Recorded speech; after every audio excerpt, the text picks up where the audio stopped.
이 코로나 시대에 여러분 많이 고독하신 분들 많으실 텐데, 비대면, 그리고 뭐 재택근무, 이런 것들로 해서 나 혼자만의 시간을 갖기가 굉장히 이제 쉬워졌잖아요. 그 고독을 즐기는 사람도 있는 반면, 이 고독 자체를 굉장히 괴로워하시는 분들도 많아요. 누가 나에게 당신은 누구입니까? 라고 묻는다면 나는 뭐라고 대답할까?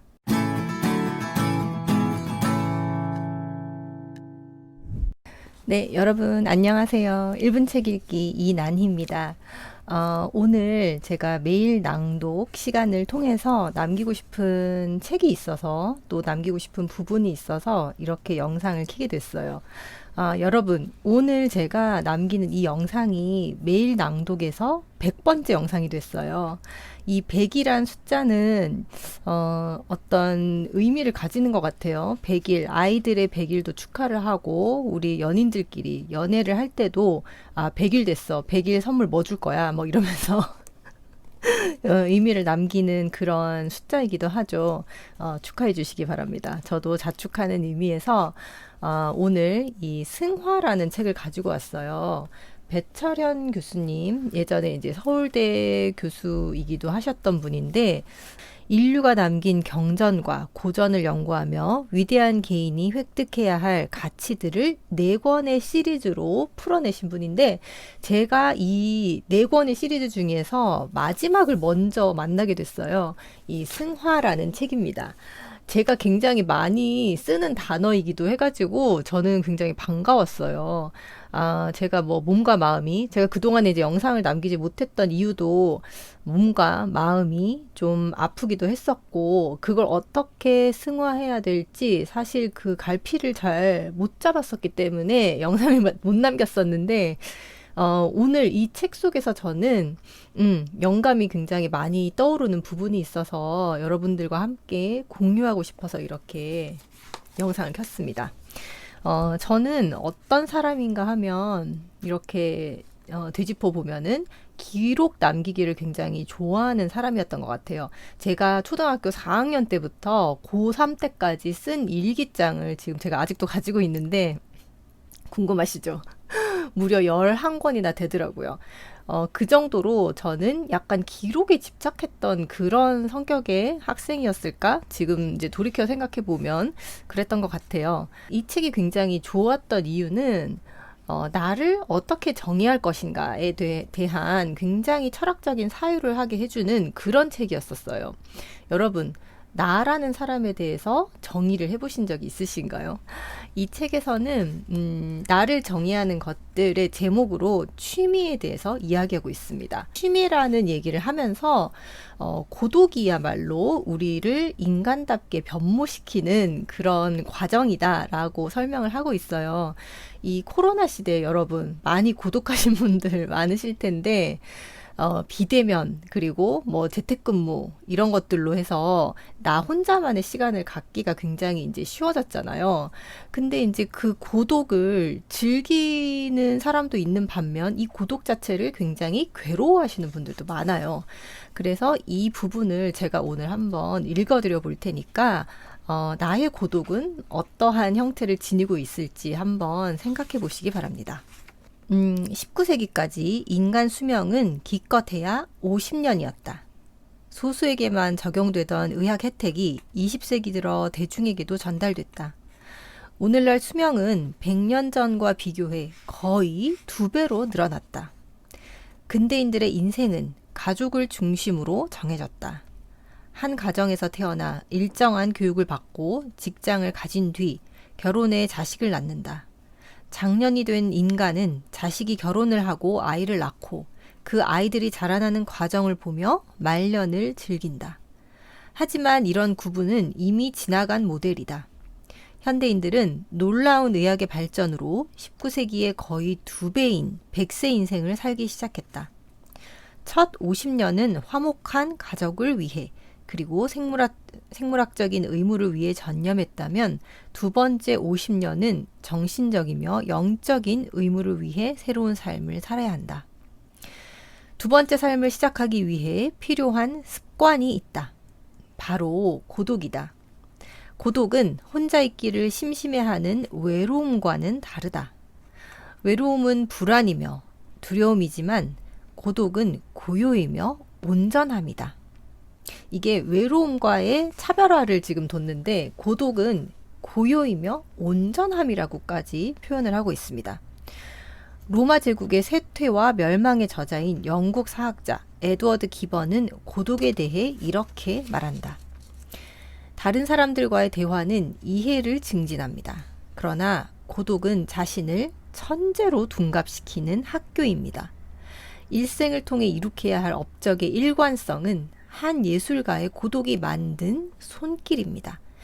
그러면서 예술가들 사이에 예술가들을 봤을 때 이 고독을 즐기면서 그 안에서 예술을 탄생시킨 사람들이 굉장히 많다라고 얘기를 하고 있어요.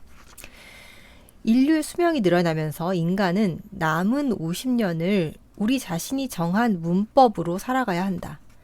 우리 주위에서 볼 수 있는 창조적인 작업에 몰두하는 사람들은 애초부터 고독을 생활화한 사람들이다. 예를 들어 많은 위대한 사상가들은 가족이 없거나 사회활동을 거의 하지 않았다. 데카르트, 뉴턴, 로크, 파스칼, 스피노자, 칸트, 라이프니츠, 쇼펜하우어, 니체, 그리고 비트겐슈타인과 같은 학자들은 외톨이였으며 뉴턴은 독신주의자이기도 했다. 지금 미혼을 넘어서서 비혼의 시대에 이 부분이 굉장히 조명을 좀 받아야 될 것 같아요. 독신주의자들. 우리는 이런 사람들을 경외나 놀라움의 대상으로 여기며 보통 사람들의 희로애락을 경험하지 않는 이상한 사람들로 치부했다.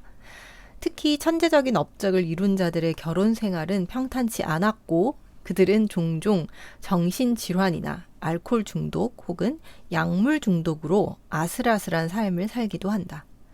사람들은 천재들은 만족스러운 인간관계가 불가능하다고 여긴다. 그들의 천재성은 명성과 부를 가져다 주지만 보통 사람들이 즐기는 행복과는 어울리지 않는 이중성을 가지고 있다. 현대인에게는 사랑과 우정만큼이나 중요한 또 다른 자산이 등장했다. 인간은 후손을 생산할 수 있는 나이를 훨씬 넘어서까지 생존하게 되었고 그로 인해 인간관계만큼 비인간관계도 중요해졌다. 요즘 들어서 이 비인간관계에 대한 이 얘기가 굉장히 많이 나오고 있어요. 다른 사람과의 관계가 아니라 자기 자신과의 관계를 새롭게 정의하려는 노력이 필요하다. 자기 자신과의 관계를 새로 설정하려는 노력이 고독이며 그 고독 가운데 자신을 위한 열정이 취미다. 다시 한번 읽어드릴게요. 자기 자신과의 관계를 새로 설정하려는 노력이 고독이며 그 고독 가운데 자신을 위한 열정이 취미다. 취미는 나라는 존재를 비교적 정확하게 정의하는 그 무엇이다.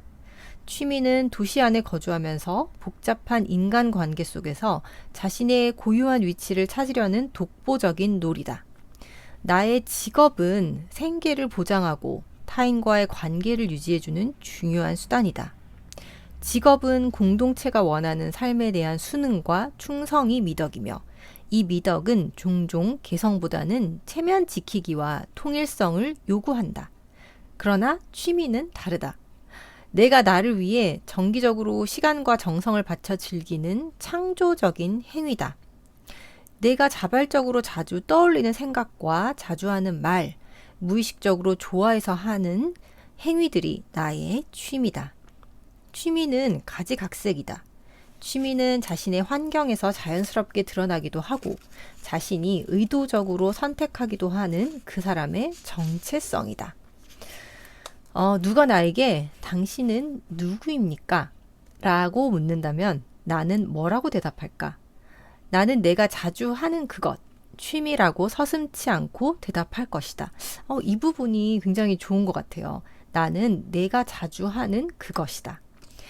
다른 사람의 강요도, 방해도 받지 않고 나 스스로 선택한 그 일이 나를 정의하기 때문이다. 나는 누군가, 나는 내 취미로 정의될 수 있다 라고 얘기를 하고 있어요. 저의 취미는 독서, 북튜버니까 책을 읽고 이렇게 영상을 남기는 것, 이게 취미고요. 그리고 또 다른 하나의 취미는 외국어 배우기라고 얘기를 할 수 있어요. 제가 영어를 공부하는 것도 굉장히 좋아하고 일을 하면서 우연히 만나게 된 중국어 공부도 열심히 했었고 또 제2외국어인 일본어도 할 줄 알고 그리고 이제 새롭게 도전할 제가 지금 한 달 정도 됐거든요. 스페인어 공부를 하고 있습니다.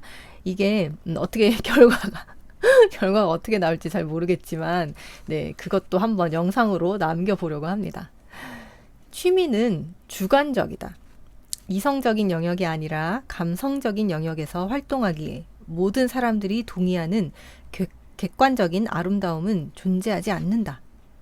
인간은 배움이라는 훈련을 통해 자신이 판단하는 미의 기준을 전복시킬 수도 있고 강화할 수도 있다. 이 배움이 바로 취미다. 당신은 오늘 하루를 어떻게 보내고 있는가? 당신은 어떤 취미 생활로 당신 삶의 정체성과 철학을 만들어가고 있는가? 당신은 누구십니까? 라는 질문에 오늘은 한번 스스로 각자 대답을 해보시기 바랍니다.